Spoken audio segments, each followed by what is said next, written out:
talk about luxury real estate. As you know, it was on a tear last year in 2025. Is it different? Is it different selling luxury real estate? That's the question. Uh, yes, I do think Northern Michigan is a little bit different than not every part, but certainly most of the Middle America, or I should say the Midwest, and other parts of the country as well. Mhm. What do you think makes Northern Michigan different? Well, first and foremost, undoubtedly, is the seasonality. We maintain that there's not a bad time to list your home. When you look at the data, you see that the number of homes listed is very strongly correlated to the number of homes sold. But what's interesting is listing inventory is seasonal, and that's because we have winters that are a little bit Like more, this one. like that's a little more productive than some other areas, and then we have like this peak summer season. So we still maintain that if you want to sell your home, there's not a bad time to be listed.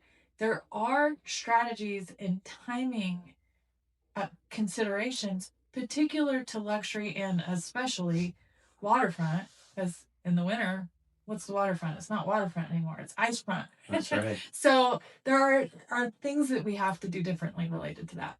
Yes, and buyers are, along with that seasonality, buyers are emotionally driven, and somewhat time sensitive in respects to many luxury buyers, second home buyers. They want to be here by summertime, Yeah. right?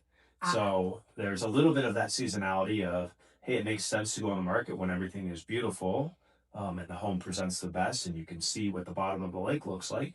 But there's also the rationale of, and we've done that with some of our sellers throughout the years during wintertime, is, hey, it makes sense to be on the market right now before the flood of properties hit the market for those buyers that want to be in by that magic date of the 4th of July.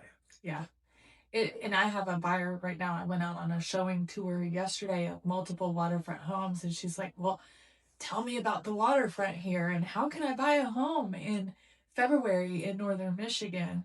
And they're eager to purchase a home because they want to be situated by, like you said, that holiday season. And so that's another thing that makes it a little bit different. And talk about maybe um, having waterfront knowledge and how that affects luxury and waterfront real For estate sure. sales. So for that exact home that we're talking about, I actually listed and sold the home on each side of that home, and two down on the other side of it, two deep. So it sold.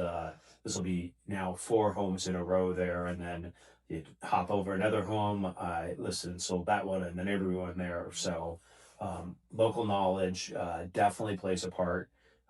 We also, one strategy we try and use with sellers at least is, and certainly with buyers, is we'll do a fair amount of research, but with sellers, if they know they're not going to go to market till, even if it's 8 months later, we try and get some exterior photos taken so we can really see. And that doesn't go just for luxury, that goes for pretty much any of our listings so people know what it looks like in the fall or in the spring or in the summer. Oh, and a really cool example of that is we just went live on a listing on Trails End on Pickerel Lake. And because we had the foresight to take those fall photos, late summer, early fall photos, they were able to do some really neat transitions with winter to summer and summer to winter and all of that. And we don't need that and can't do that on every listing, depending on when you decide to sell and the timing of marketing. But it does take some strategy, it does take some planning.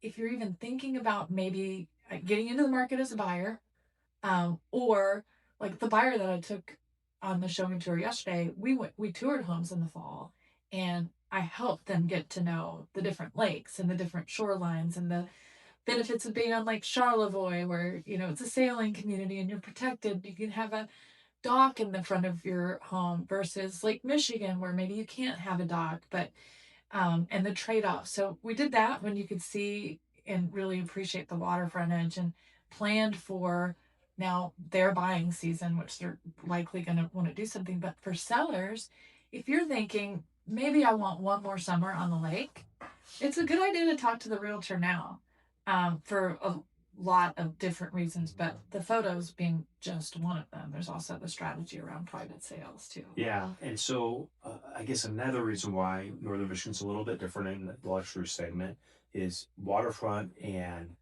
the luxury inventory is rather limited and it's unique and there's really no two properties. I mean, there's not a lot of comparables out there. So each little stretch, whether you're on a lake, an inland lake, by the different streets, the different sides of the lake, so things can really vary quite a bit. Okay, now for the non-realtor, non-appraiser, what do you mean by comparables and things can vary? What things are varying? What are you talking about? Well, I mean, if we're talking about, say, Walloon Lake, you might have um, North Shore Drive, you might have steep lots going down to the lake, where there's other parts of the lake where you're going to have Indian Garden, maybe, for instance. It depends on where you are on the street, but you're going to have a much flatter yard, gentle access into the lake. We see that on Crooked Lake as well, or Burt is a good example. The corridor along M68, really steep, elevated, beautiful views. I've always sort of liked the idea of living up a little bit higher above the water because this time of year it is really sort of like looking out on a field almost when it's frozen over. That elevated view it gives you 12 months of spectacular views. So it really depends where you are on the lake. And I'll say luxury is not just waterfront. We often just group it, we define it as that. I mean, that certainly is the bulk of the luxury market and certainly the highest price segment. But we do have luxury homes that are golf course.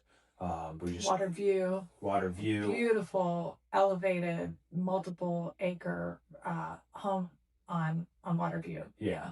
We don't find, I mean, that's the beauty of Northern Michigan. There isn't necessarily, um, you know, luxury developments that aren't sort of centered around water.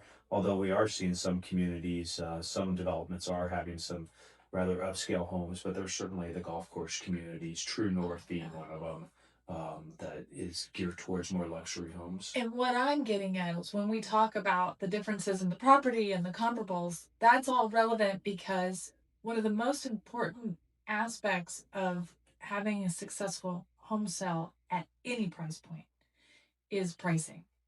And luxury, the more unique a property it is, whether the finishes, the type of appliances you have, the acreage versus non-acreage, the quality of the frontage. So the same 50-foot of frontage might be wildly different if it's sandy and you can have a dock than if it's rocky and you can't, and how you value that.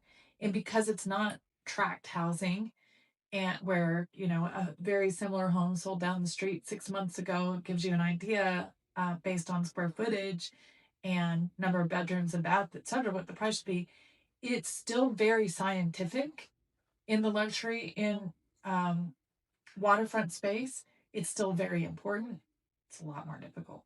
That's correct. And I guess I would say one other additional thing that makes Northern Michigan luxury a little bit different is the majority of the buyers in the sellers in the luxury space are it's a second or third or fourth home for them. So unlike if they're coming from say Grosse Pointe Farms or a suburb outside of Chicago, that very well is a luxury neighborhood. That's their primary residence. This is going to be their second home, and then also I would say what we call legacy buyers, or um, the family has had some long ties, whether the parents own property or the grandparents own property up here, or we see a lot of people if they're from the Midwest mainly, they've vacationed here with their parents and now they're our age, older, younger, and they want to finally lay down some roots. So it's a little bit different than I guess a more permanent luxury market.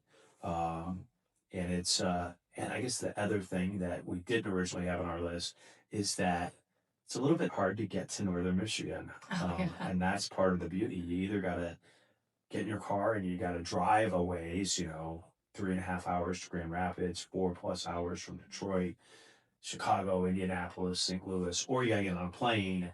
And we do have a local. Maybe have two segments. So two flights to get anywhere. But we're starting to Correct. see more and more direct flights out of both the major airports. Yeah, but Yeah.